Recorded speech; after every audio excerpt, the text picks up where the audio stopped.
on est dimanche et aujourd'hui c'est Bruxelles sans voiture. Mais je pense que je vais faire dimanche pyjama cocooning chez moi. Enfin pyjama, je me suis un petit peu habillée, genre mettre un petit pull, un petit pantalon. Et bon, je vous prends avec moi aujourd'hui, je sais pas trop ce que je vais faire. Mais en tout cas, le but est de rester chez moi, à me reposer. Et sans doute que je vais essayer de passer la journée avec des bouquins. J'ai revêti mes plus belles chaussettes pour ce dimanche chill.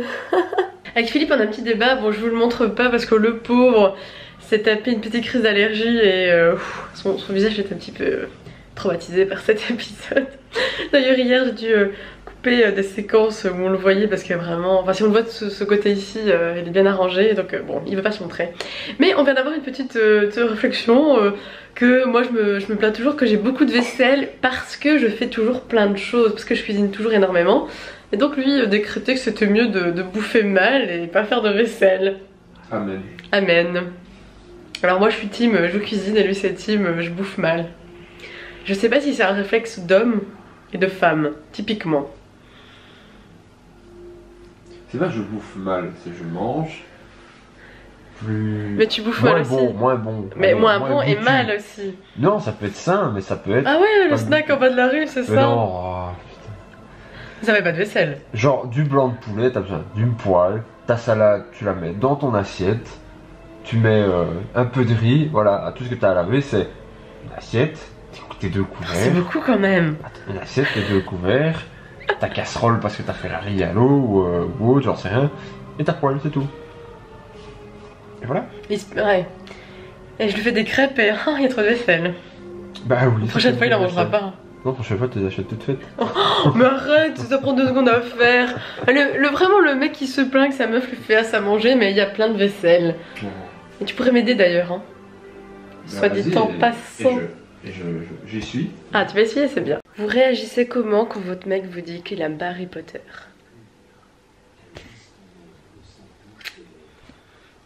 Eh ouais, c'est triste. En fait j'ai lancé Harry Potter 1 parce que le 1 c'est le plus beau. Comme ça en fond je faisais un petit peu ma popote. Mais voilà, Philippe n'aime pas. Alors heureusement pour moi je suis pas énormément fan d'Harry Potter comme certains sur YouTube et même sur Booktube en général, hein, quand je vois il y a les vrais fans qui achètent tous les goodies de la totale. Moi j'ai strictement rien d'Harry Potter à part les DVD. Et encore je les ai pas tous. J'ai quand même lu les bouquins, hein. Mais voilà, c'est déception pour moi. Je ne pourrai jamais me faire un marathon Harry Potter avec mon mec. C'est triste à la vie. Est-ce que c'est encore meilleur qu'hier ou pas? Ce serait meilleur un peu plus chaud. Oui, mais ça c'est Mais sinon, en cours de... c'est aussi bon qu'hier. Ce chat est une tueuse de mouches. Elle s'éclate. Et là, elle l'a dans sa bouche. Je sais pas si elle l'a déjà mangé ou pas. Oh, c'est répugnant. Mais bouffe-la vraiment. Oh, elle joue avec et tout, c'est dégueulasse. Elle est en dessous de toi. Elle est en dessous de toi. En dessous de toi. En dessous. On assiste en direct au meurtre d'une pauvre petite mouche. Les chats, c'est quand même hyper cruel. Elle joue avec ses proies. C'est une tactique de la mouche qui fait semblant d'être morte. C'est une bonne idée, mais contre un gros chat... Elle s'éclate, elle s'éclate. Allez tigre, il y a un public qui te regarde. Montre-nous la fin de ce combat. Qui n'a pas de grande issue, hein. On se doute bien de la finalité.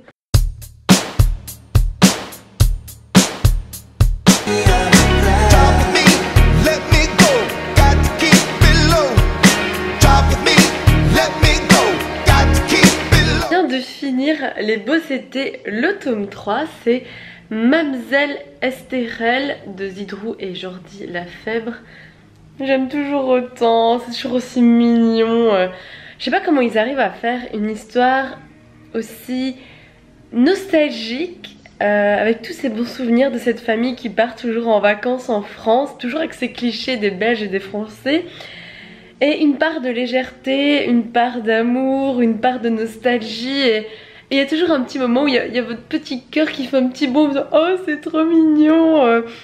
Voilà, là, ça marche encore super bien. Et alors, j'ai dû aller rechercher mes anciennes BD parce que je me rappelais plus très bien en fait des 2 premiers. Mais en fait, il n'y a pas vraiment besoin de les lire dans un ordre particulier parce que c'est toujours en fait sous forme de flashback où on les voit d'abord plus vieux et on les voit voilà, il y a quelques années partir en vacances. Et c'est marrant parce que le 3e tome c'est même avant la naissance de certains enfants ou alors ils sont encore plus petits. Donc là ça se passe en 62 et je trouve toujours ça aussi cool d'avoir les musiques dans les bulles. En fait il y a beaucoup de musique qui passe dans les BD et c'est vrai que quand vous êtes fan de tout ce qui est années 60, années 70, bah, vous les connaissez et moi je les connais super bien, voilà, notamment Jacques Brel et Claude François. Et chanter en même temps que les personnages, mais vraiment c'est beau, c'est toujours aussi touchant. Voilà, si vous avez envie de lire une petite BD fraîche, nostalgique, plein d'amour, je vous les recommande. Et je pense que le tome 4, je vais me le réserver dans quelques temps. Je pense que ça sert à rien que je la lise aujourd'hui, je vais me gâcher le plaisir en fait de retrouver à chaque fois ces personnages et cette ambiance. Et donc le 4e tome ça se passe dans les années 80, donc là je pense que ça va être la période adolescente des enfants du couple. Je pense que ça va être chouette.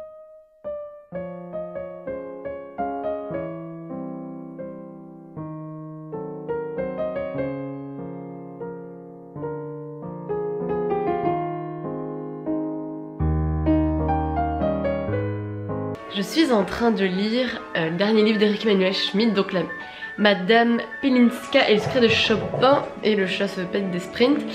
Et c'est une très chouette expérience de lire ce livre en même temps qu'écouter Chopin. Je pense que j'avais jamais écouté ou enfin vraiment pris le temps d'écouter. Et je suis agréablement surpris de certains passages où je me dis ah c'est beau ça comme mélodie. Même à un moment j'ai cru presque reconnaître une musique dans le film N'oublie jamais. Quand Ali se met au piano et joue, mais je sais que c'est pas du tout celle-là, mais ça m'a fait penser à ça.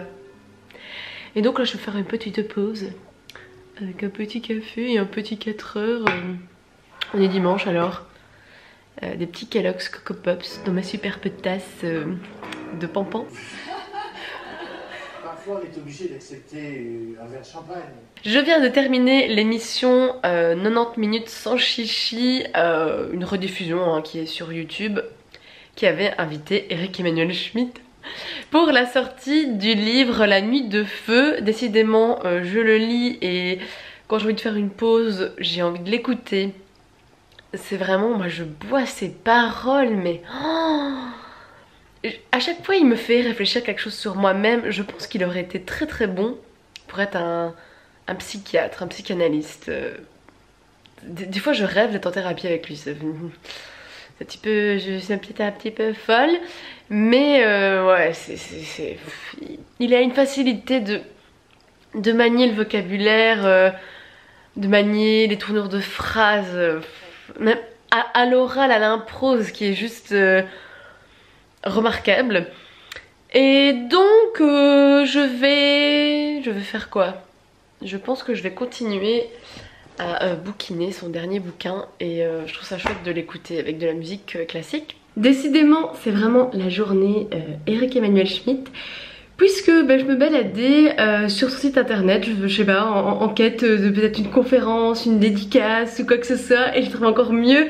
Il vient le 24 septembre ici à Bruxelles aux Beaux-Arts jouer la pièce de son dernier livre qui va être accompagné de pianistes qui vont faire du Chopin. Donc je me suis acheté un ticket. Je suis surexcitée, vous imaginez même pas comment. En fait, moi il faut savoir que je crois pas du tout au hasard. Pour moi il y a toujours le destin ou il n'y a pas de hasard. Je sais pas trop comment expliquer ça, mais pourquoi j'ai décidé d'un coup après 2 ans finir son roman, je sais plus, là, celui qui regarde à travers les visages, d'un coup que c'est limite presque encore un coup de cœur et que d'un coup j'achète son dernier roman et que je me rends compte qu'il vient comme ça interpréter cette pièce.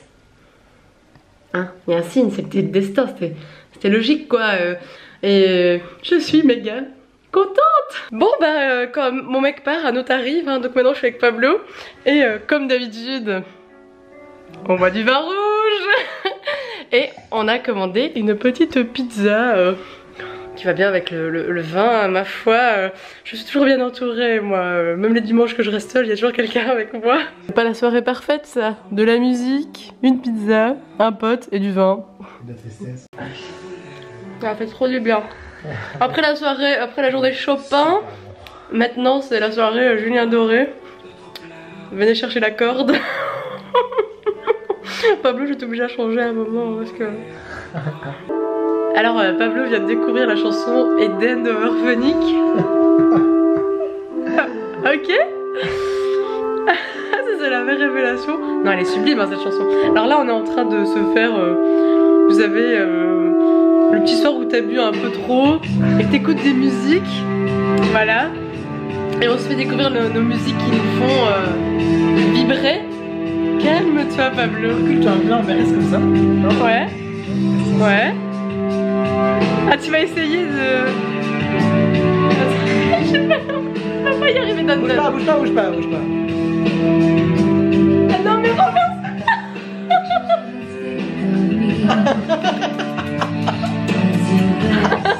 Nous sommes en train d'écouter une chanson de Stereophonics qui est passée dans les frères Scott. Et du coup nous avons un débat sur les frères Scott. Moi j'étais team Brooke et Lucas.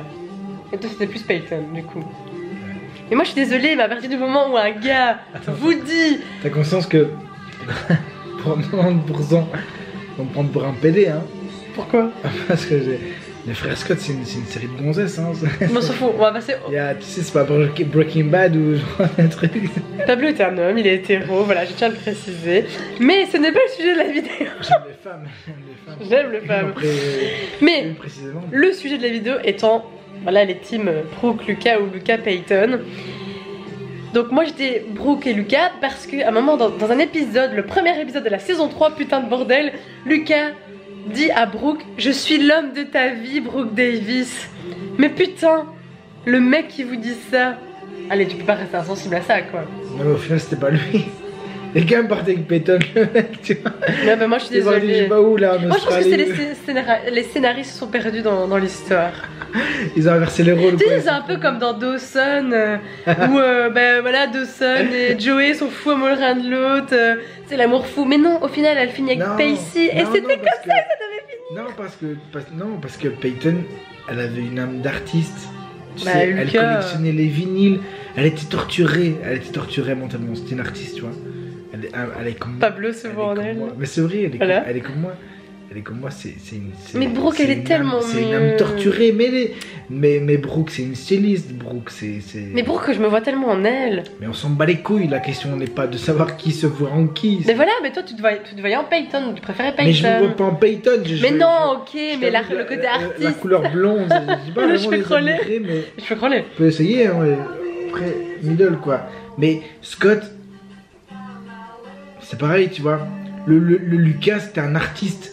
Il faisait genre chiffre le basket, mais que dalle. Le mec, il aimait pas le basket. Oui, il était tu vois. plus littéraire, machin. Voilà, c'était un artiste. Ce mec, c'était un artiste. Il avait une façon de penser, c'était décalé. Comme Peyton, tu vois. Ils allaient ensemble. La comète. Pourtant, ouais, voilà, avec sa comète, tu vois. Mais rien ne prédisait hein, qu'ils allaient partir ensemble. Le mec, il avait tellement de tentation, tu vois. Mais le mec, il savait ce qu'il voulait. Mais Brooke, elle était... Et il s'est battu pour. Mais non, mais Brooke, elle a fini quoi avec Justin? C'est ça, ils ont adopté une chinoise. Ah, et, oui. et Sam, la SDF, là. Tu sais, mais si la jeune, là, qui était dans la rue, l'a recueillie, là. La meuf qui a fait Awkward, la série Awkward. mais en fait, faut savoir que j'ai pas vu la dernière saison. Mais oui.